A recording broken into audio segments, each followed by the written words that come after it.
Christine had once remarked, "I mean, look at this. We're neighbors. My kids can run over to Janelle's house. We finally have everything. This is the dream." And it did appear true for a time against all odds.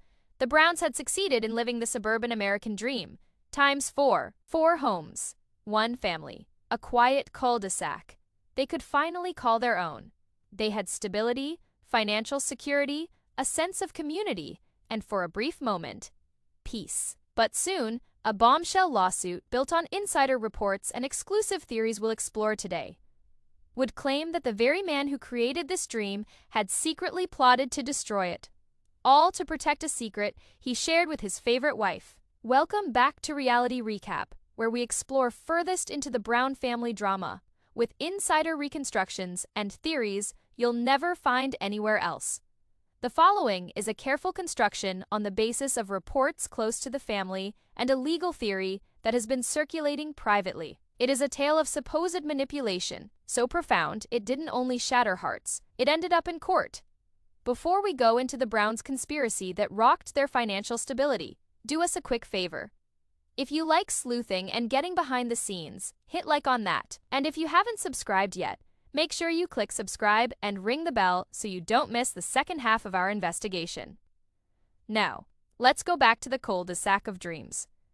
To grasp the magnitude of this purported treachery, let us return to Las Vegas, escaping Lehi, Utah with the specter of a bigamy investigation hanging over their heads. The Browns discovered an unexpected haven in the desert. There, in a newly constructed suburban cul-de-sac, they built what felt like their masterpiece. 4 houses in a row, each a castle for one of Kody Brown's 4 wives. For the first time, both wives had genuine independence. Meri, the initial wife, had her own residence, including a wet bar that would go on to generate a lot of drama. Janelle, the no-nonsense second wife, had a serene, neat room in which she could raise her 6 children and concentrate on her profession. Christine, the third wife and backbone of the house, created a warm, vibrant room that rang with children's laughter at all times. And Robyn, the newest wife, finally had a place to call her own, where she could tuck in her 3 children from her previous marriage, plus her 2 with Kody, into the fold of the bigger family. Janelle recalled, "This is the best I've ever seen the family.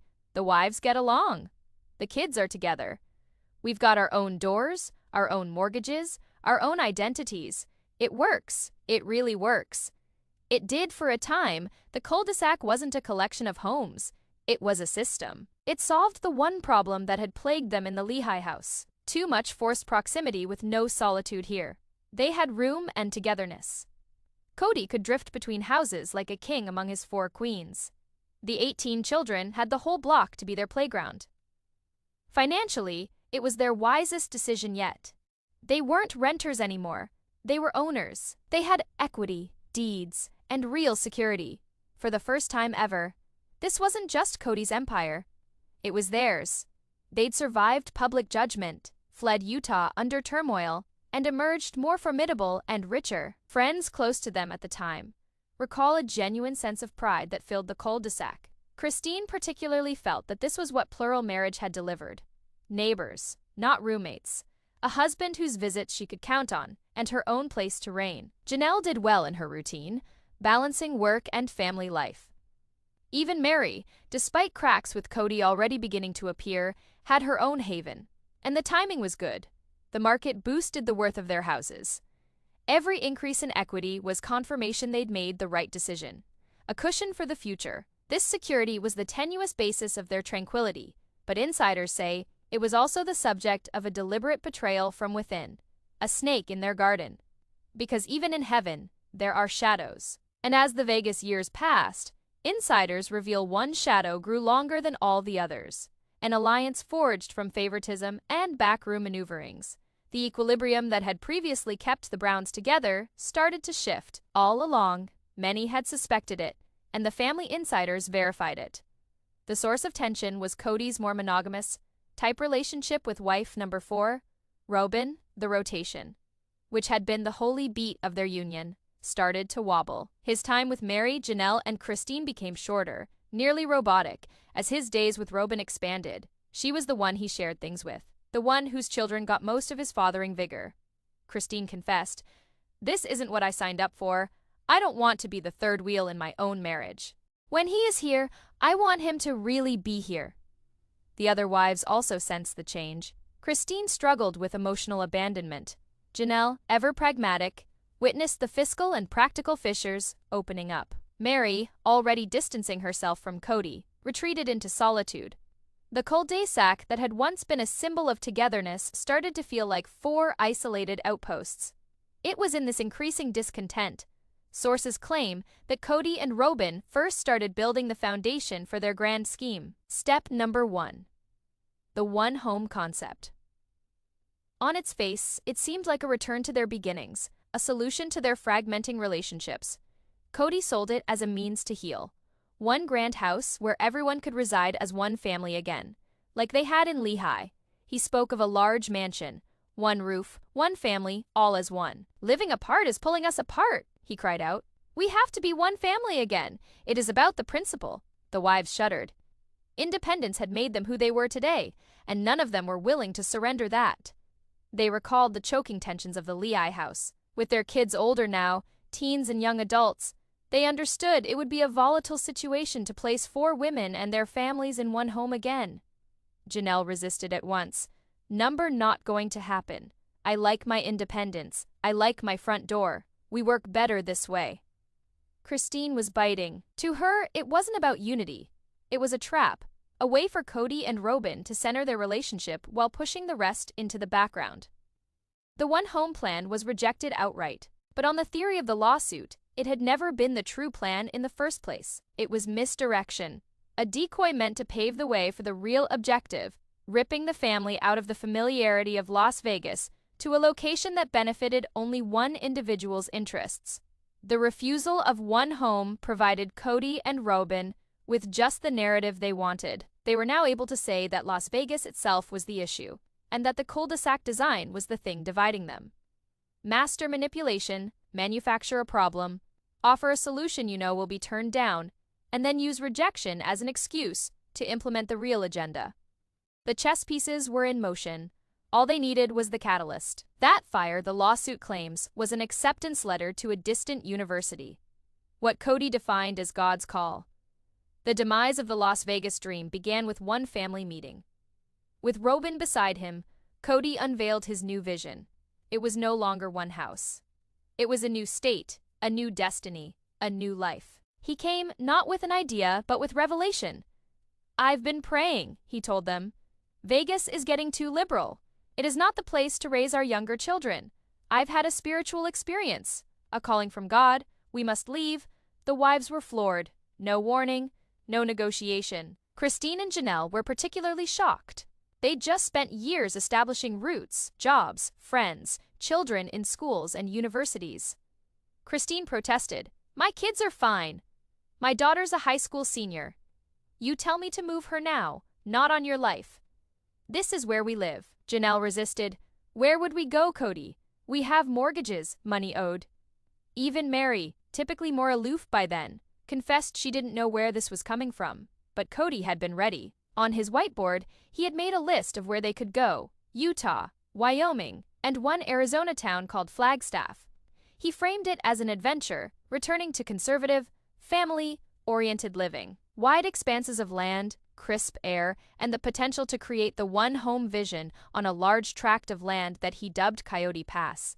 He framed their objections as anything other than rational concerns, but as acts of unfaith. Kody rephrased the resistance as a lack of trust, both on his part as patriarch and on God's plan. "You are all looking at the numbers, the finances," he explained. "This isn't about logic. This is about following the spirit. Sometimes you just have to take a leap of faith." But in the legal complaint ultimately brought by Christine and Janelle, the entire show was mere theatricality, a spectacle of spiritual authority designed to mask a self-serving reason of expediency. The supposed divine calling, they claimed, was no revelation. It was a subtly crafted fabrication, an induced fraud, and what Kody and Robyn withheld during that meeting, the suit would refer to as the smoking gun. They talked it up as though the Flagstaff move had only just come to Kody in inspiration. But the case brought forward evidence that it had been decided months prior in private. The supposed truth, it wasn't God, or Vegas having become too liberal, or even the aspiration of one single house. It was this. ensuring Robyn's oldest son, Dayton, could go to Northern Arizona University in Flagstaff without leaving her side. That was the core of the conspiracy. The suit argued Robyn did not wish to be divided from her son Kody, who could not refuse her anything, constructed a cover for relocating the whole family. To accomplish it, they would displace 3 other wives, remove 13 other children, and destroy the economic stability the cul-de-sac had provided them. What appeared to be a holy crusade was, in fact, a hostile takeover. When the divine calling had been announced, the pressure campaign accelerated. Reasonable objections, money, timing, stability for children, were swept aside by Kody as immaterial, short-term, even unspiritual. He divided the family into 2 factions. He and Robyn as the spiritual visionaries, Christine and Janelle as the skeptics, portrayed as materialistic roadblocks to advancement. But there was one huge hurdle in the way: the 4 houses. Those properties needed to be sold to pay for the relocation and purchase of property in Flagstaff. And this, the filings contend, is where the reported fraud moved from manipulative emotional manipulation to outright financial deception. Enter the key witness, a Las Vegas realtor the Browns had worked with. For this report, we'll call her Brenda Davies, a composite figure based on the testimony included in court records. Under oath, her account was described as devastating. Davies stated that Kody came to her in a panic. He didn't want to test the market, didn't want to hold out for strong offers. He wanted out immediately, as she described in her testimony. Kody demanded a doomsday story. The Las Vegas housing bubble was going to burst. "Brenda, you don't get it," he supposedly told her. "My contacts are saying the bubble's going to burst at any minute. If we don't sell immediately, we're going to lose everything. We'll be underwater, accept the first good offer." Christine and Janelle's lawyers claimed this was absolutely untrue. The market in their area was actually steady and rising. But Kody, they claimed, employed fear tactics to rush his wives into selling below the market value. He even played them against each other. "Christine received an offer, Janelle. What are you waiting for? Don't be the one left holding the bag." The records revealed texts and emails from Kody filled with hasty warning messages, pressuring them to take up offers dozens of thousands less than actual worth. Janelle later stated, "The pressure was unreal. Kody made it sound like if we didn't sell within the next 5 minutes, the sky would fall, so we sold. It wasn't good, but we sold, and one at a time, they all did. 4 homes, the core of their financial security, sold at panic in a fraction of what they were worth." The suit named it what it was, a crisis manufactured. And why the frantic hurry? The complaint provided a stark, chilling reason. Timing was crucial. Dayton's inaugural term at Northern Arizona University was looming, and Kody and Robyn required the money from sales of the Las Vegas homes to purchase property in Flagstaff and relocate the family in time for classes to start. Delaying each passing day jeopardized his college aspirations, and so the financial futures of the other 3 wives and their kids were forfeited to keep one son near home. In return for velocity, they sacrificed what might have been hundreds of thousands of equity. The scam was over. The family split apart, assets cashed out, stability lost. They abandoned the cul-de-sac of dreams and hurtled toward Arizona, not in pursuit of a divine epiphany, but, according to the lawsuit, hiding a self-serving scheme that would disrupt everybody's life. They were coming into a financial and emotional ruin, and only 2 individuals were aware of the real motive for it. What followed in Flagstaff was chaos.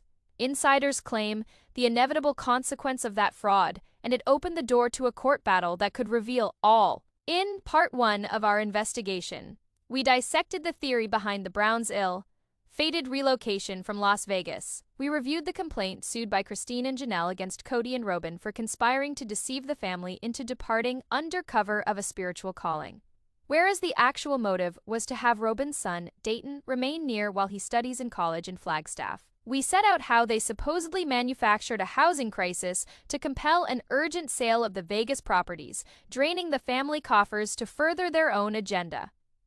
Now, in Part 2, we enter the courtroom itself, where the evidence, the witness, and the verdict would drive the Browns apart forever. This is the reckoning. The relocation to Flagstaff wasn't the victorious start Kody had vowed. It was a debacle due to the hurried schedule. There wasn't a solid housing plan. The one-house fantasy at Coyote Pass was nothing but bare, unfinished ground, with no utilities. It wasn't home. It was a financial sinkhole. The family that used to cohabit in Las Vegas was spread out in mismatched rentals throughout Flagstaff. Meri wound up in a big house, way out in the woods, isolated from the others. Janelle jammed into a tiny rental with her children. Christine purchased a house, incurred additional debt, and Robyn, naturally, occupied a grand $1 million mansion with a 5-car garage, which she and Kody would eventually buy outright. The cost was financially choking day one. They were making payments on several rentals, a mortgage on Christine's house, a mortgage on Robyn's estate, and still had the burdensome loan on Coyote Pass. The equity they'd lost in Vegas, their cushion, was lost forever.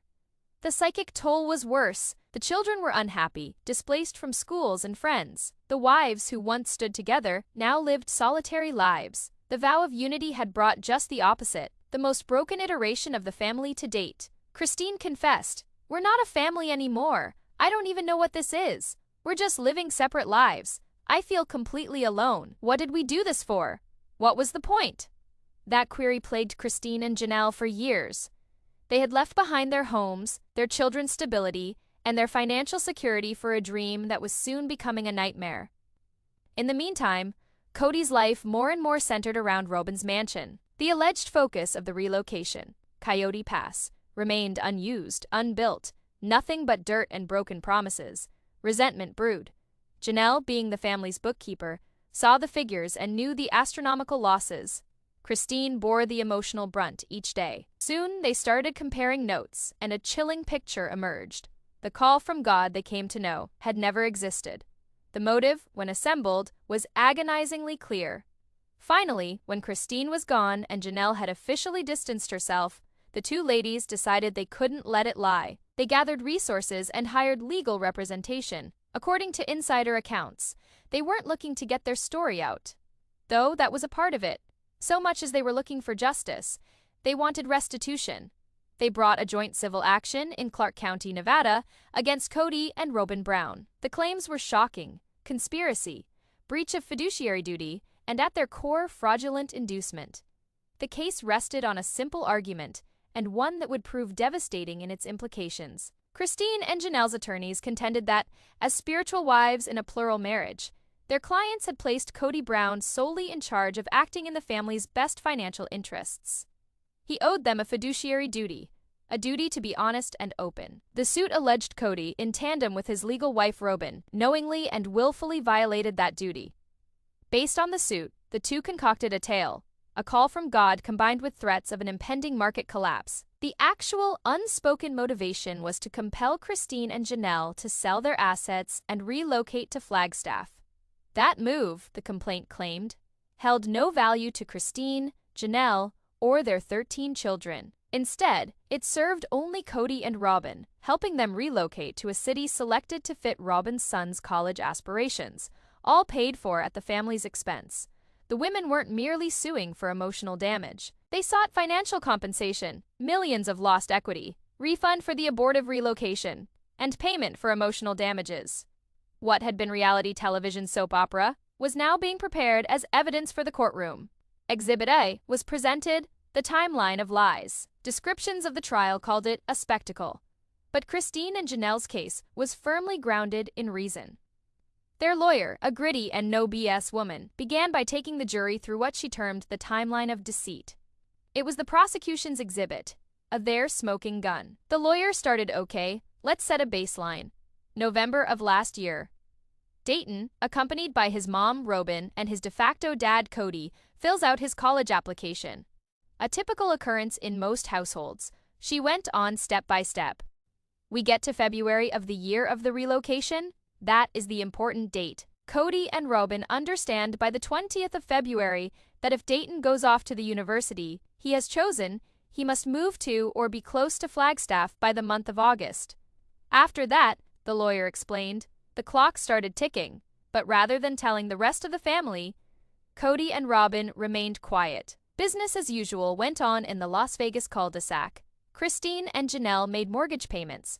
Their kids were still in school, oblivious to the fact that a scheme was already underway to turn their world upside down. Then we have May, the lawyer emphasized, gesturing toward the dates. Almost 3 months since Dayton received his acceptance letter, Kody suddenly gets his epiphany. He frames the move not as a pragmatic reaction to Dayton's university, but as a divine calling. He never acknowledges that Flagstaff, written on his whiteboard, coincidentally is where his and Robyn's son is about to go to school. Why? She demanded of the jury. Why the farce? Why beg God? Because Kody and Robyn understood that the truth would never be acceptable. She then dramatized the imagined exchange. Good news, everybody! Dayton was accepted into NOU, so I need each of you to sell your houses at a loss, withdraw your 13 children from school, and relocate to a city where you have no job or support system. It'll be wonderful for Dayton, who is with us. The lawyer bluntly stated the notion would have been denied outright, and Kody and Robyn knew it. So, they built a cover. A call from God wasn't an explanation. It was an excuse. The timeline doesn't lie. The choice was made in February. The discovery was revealed in May. Case closed. The effect was devastating. Each sobbing, over-the-top moment from the series was reinterpreted, not as the tribulations of a misguided patriarch, but as manipulative intent. Exhibit B was next, testimony of the realtor. If the timeline had been the case's skeleton, the realtor's words were the flesh and blood. The Las Vegas agent of the family, mentioned here as Brenda Davies, testified under oath. She corroborated the assertion that the crisis had been fabricated. Christine and Janelle's lawyer asked her directly, "Miss Davies, can you tell us about your professional contacts with the defendant, Kody Brown, about the sale of the 4 houses that spring and summer?" Brenda answered, "It was strange. Very high pressure. I've been in this business for more than 20 years, and I've never seen a seller so desperate to unload property, especially in a rising or stable market." Mr. Brown claimed he thought the Las Vegas market was about to crash. From your perspective, at that exact time in that exact market, was there any evidence supporting his fear? Brenda Davies, not at all. None whatsoever. The market was good, homes were selling, and the prices were going up steadily. His concern, as he relayed it to me, had no basis. In fact, I told him so many times. Attorney, so you informed him the market was good. How did he react to your professional analysis? Brenda Davies. He dismissed it, told other sources he was hearing the sky was falling. He was adamant. He instructed me to inform his wives they needed to accept any reasonable bid.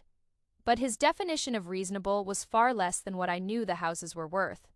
He wanted haste over value. Attorney, did you believe his strategy was in the family's best financial interest? Brenda Davies' objection. Kody's lawyer sustained. Judge attorney, let me put it differently.